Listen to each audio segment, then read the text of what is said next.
On the day my mother left the house, my stepfather also departed quietly. I barely noticed, assuming he had gone to work as usual. After finishing breakfast, I busied myself cleaning the kitchen, the sounds of running water and clinking dishes creating a tranquil backdrop. Engrossed in my task, I didn't realize someone was approaching until a rough hand encircled my waist. The unexpected grip made me stiffen, my breath catching as my stepfather's breath brushed my ear, sending a chill down my spine.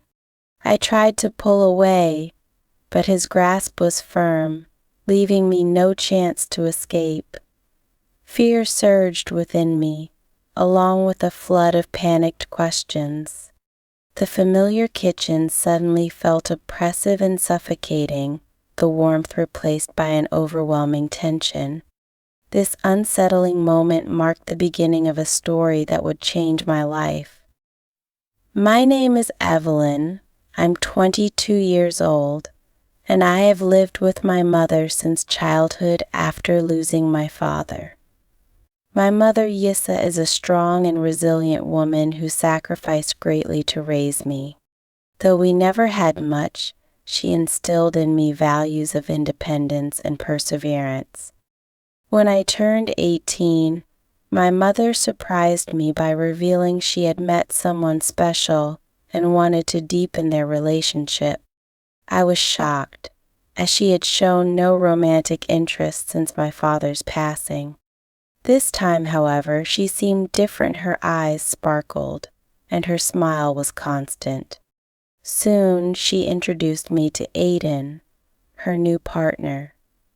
He was tall and youthful, only a few years older than me, and from a distance, one could easily mistake him for my sibling or peer. His charm and poise were captivating, but I couldn't understand why someone like him would choose my mother, a woman in her 40s, despite her enduring beauty. While he was attentive and polite to her, his lingering gazes toward me often left me unsettled. I tried to dismiss my unease, convincing myself that I was overthinking. Aiden and my mother married after a brief courtship, and he quickly became part of our family. However, his presence changed the dynamics of our home, and family meals grew increasingly tense. Despite my reservations, I refrained from voicing my concerns, wanting to protect my mother's newfound happiness. She trusted Aiden completely, viewing him as a source of joy and comfort after years of solitude. Even so, I couldn't help but question whether his intentions were genuine, or if he harbored a hidden agenda. Over time, I adjusted to Aiden's role in the family and tried to put my initial doubts aside. One evening, after a long day at school, I went to the bathroom to unwind. Earlier, I had hung my underwear there, but upon returning, it was gone. Confused, I searched the bathroom and my room but found no trace of it. A peculiar unease settled over me, leaving me questioning what could have happened. When I asked my mother and Aiden if anyone had visited the bathroom, they seemed unbothered.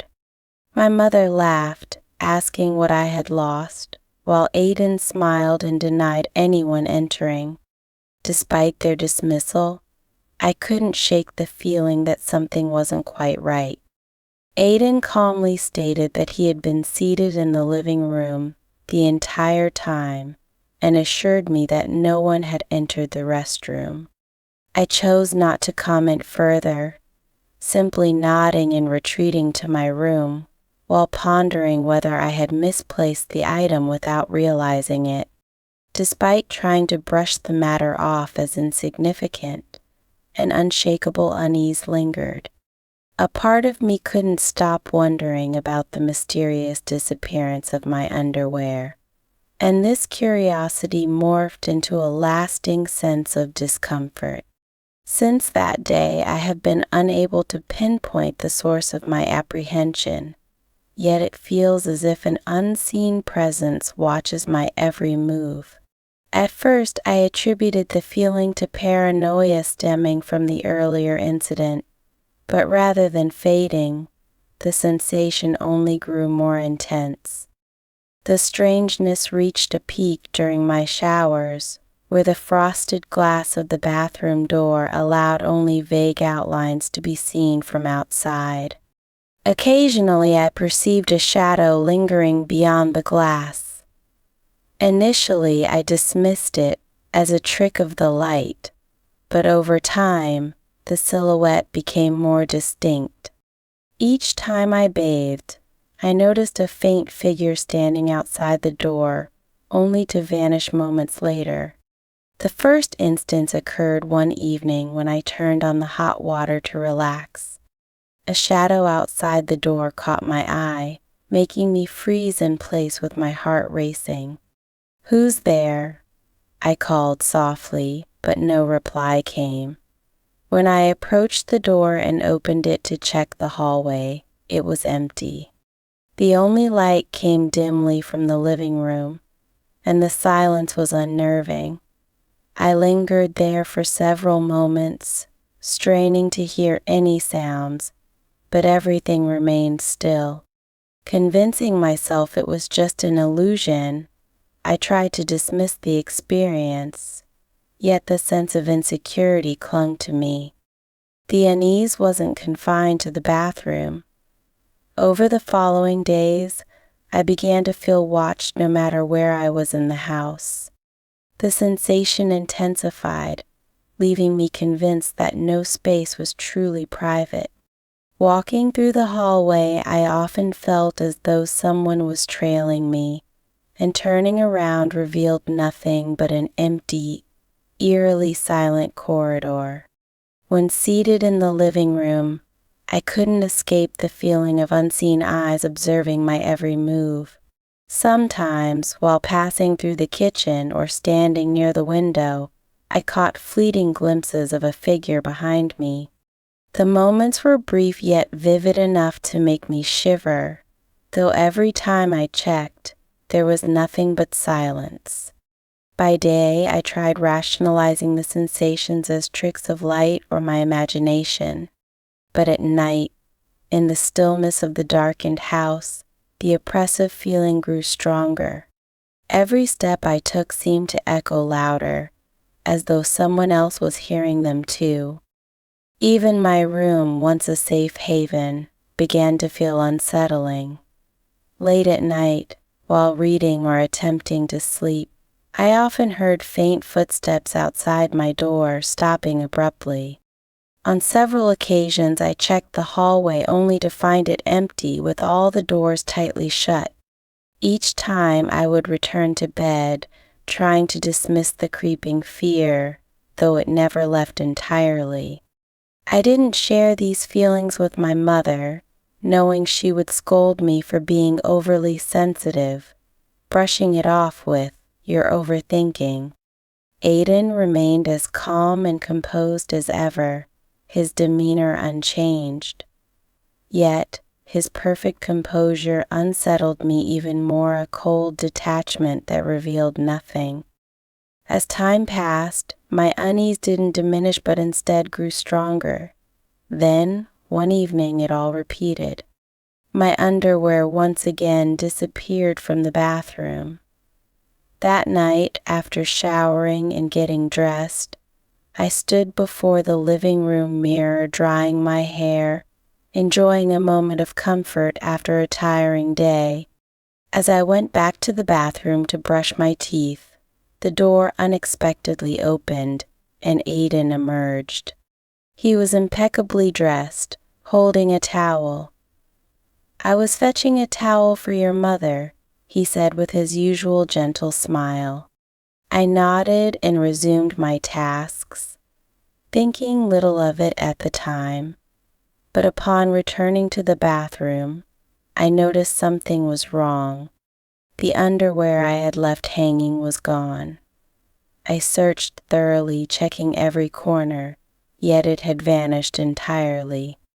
A wave of unease surged through me, stronger than before.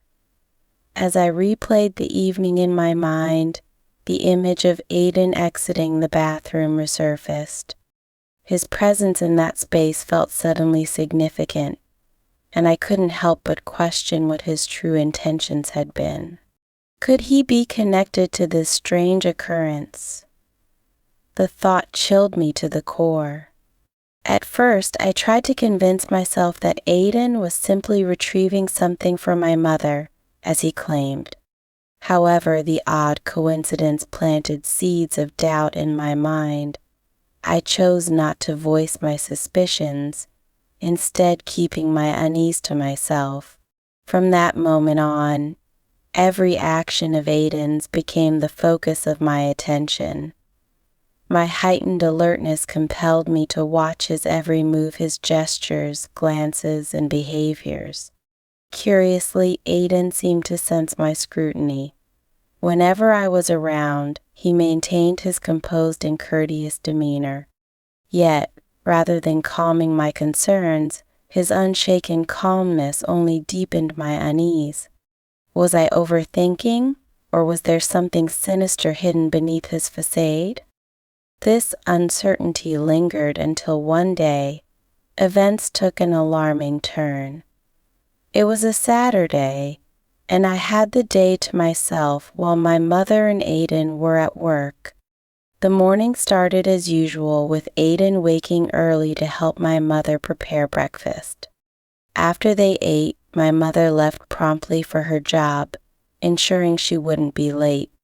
Before leaving, Aiden returned briefly to tell me to stay home and rest, assuring me he was only a call away if I needed anything. I nodded, forcing a smile, though I felt an inexplicable sense of dread brewing within me. After tidying the breakfast table, I moved to clean the living room. The house was eerily silent, so quiet I could hear my footsteps echoing against the floor. Sunlight streamed through the windows, casting a warm glow, yet the atmosphere felt oddly tense. As I bent to organize a few items, I suddenly felt a rough hand encircle my waist, squeezing tightly from behind. I froze, my breath hitching as shock and fear paralyzed me. A low voice whispered close to my ear, "You're so cute, Evelyn." The words sent a chill through my body. I struggled to break free, but Aiden's grip held firm. "Let me go," I shouted, my voice shaking with fear, but he only chuckled softly, his breath warm against my neck. "I'm only playing," he murmured, though his actions betrayed a darker intent. His hand remained clasped tightly around my waist, refusing to let go. His calm tone, now tinged with unsettling tension, sent waves of terror through me. I fought harder, but his hold only tightened, as if testing the limits of my resistance. "What are you doing?" I cried, my voice trembling. Aiden leaned closer, his breath brushing my skin, sending shivers down my spine. "You're so nervous, Evelyn," he remarked, his tone oddly soothing yet devoid of reassurance. Anger and panic surged within me as I yelled, "Stop this. Let me go." My attempts to push his hands away proved futile as his grip remained unyielding. His gaze, dark and unreadable, seemed to pierce through me. "You're so lovely," he said softly, his voice heavy with intent. Immobilized by fear, I felt the walls around me dissolve, trapping me in an oppressive reality I couldn't escape. Tightening his hold, Aiden whispered, "I've wanted you since the day I met you," his voice quiet but searing. His confession hit me like a blow, leaving me reeling. "How could you do this to my mother?" I asked, my voice trembling with disbelief. Aiden hesitated momentarily, as though wrestling with his thoughts, but then his eyes hardened with resolve. "Your mother isn't who I want. You're the one I've always desired," he said, his words cutting through me like a knife. The betrayal struck deep, shaking the foundation of everything I believed about him. "Just this once, Evelyn," he pleaded, his voice a disturbing mix of desperation and determination. "I swear I won't hurt your mother. This can be our secret." His words filled me with rage. "You despicable man. What are you even thinking?" I shouted, struggling against him with every ounce of strength I could muster. But his grasp was unrelenting, and his proximity made it impossible to escape. I could feel his breath against my neck, suffocating me further. My vision blurred and I felt powerless, as if trapped under his control. Aiden's calm, chilling demeanor and his disturbing words shattered every boundary of trust and safety. The chaos of the moment engulfed me, leaving me in a storm of guilt, fear, and confusion. I couldn't comprehend how I had let things escalate to this point, how I had allowed myself to be caught in a nightmare I couldn't escape. Time seemed to crawl, each second dragging endlessly as I questioned how I had ended up in such a predicament. When my mother returned home that evening, she appeared surprised to find Aiden already there, as he usually came home much later due to work. Her expression was puzzled as she set down her bag and asked, "You're home early today. I usually see you return much later." Aiden, as composed as ever, smiled gently, walked over to her, and took her bag. "I finished early today," he said, his voice calm and measured. "I thought you'd be happy if we could have dinner together for a change. I've noticed how hard you've been working lately." His soft, thoughtful words sent a shiver through me, as he showed no sign of guilt or unease about what had transpired. My mother smiled, seemingly reassured, and moved to the kitchen to start preparing dinner. She was completely unaware of any irregularities, but for me, everything had changed. Every emotion, every action felt distorted. I could no longer see Aiden as I once did, as someone I had tried to consider part of our family. Now my gaze toward him was filled with animosity and bitterness. Yet, alongside these emotions, I felt an overwhelming sense of shame and guilt. Despite avoiding any direct interactions with Aiden, I knew our relationship could never return to what it once was. Living under the same roof became unbearable, an unending nightmare. During family meals, I felt his gaze linger on me far too long. It was no longer the warm look of a stepfather, but something that made my skin crawl. My mother, always trusting and loving toward Aiden, remained oblivious to anything amiss. Each time I passed him, I avoided making eye contact, but the fear within me never subsided. Watching my mother's happiness, her bright smile and joyful eyes, I felt like a traitor. I wanted to tell her everything, to share the anguish weighing down my heart, but I couldn't summon the courage.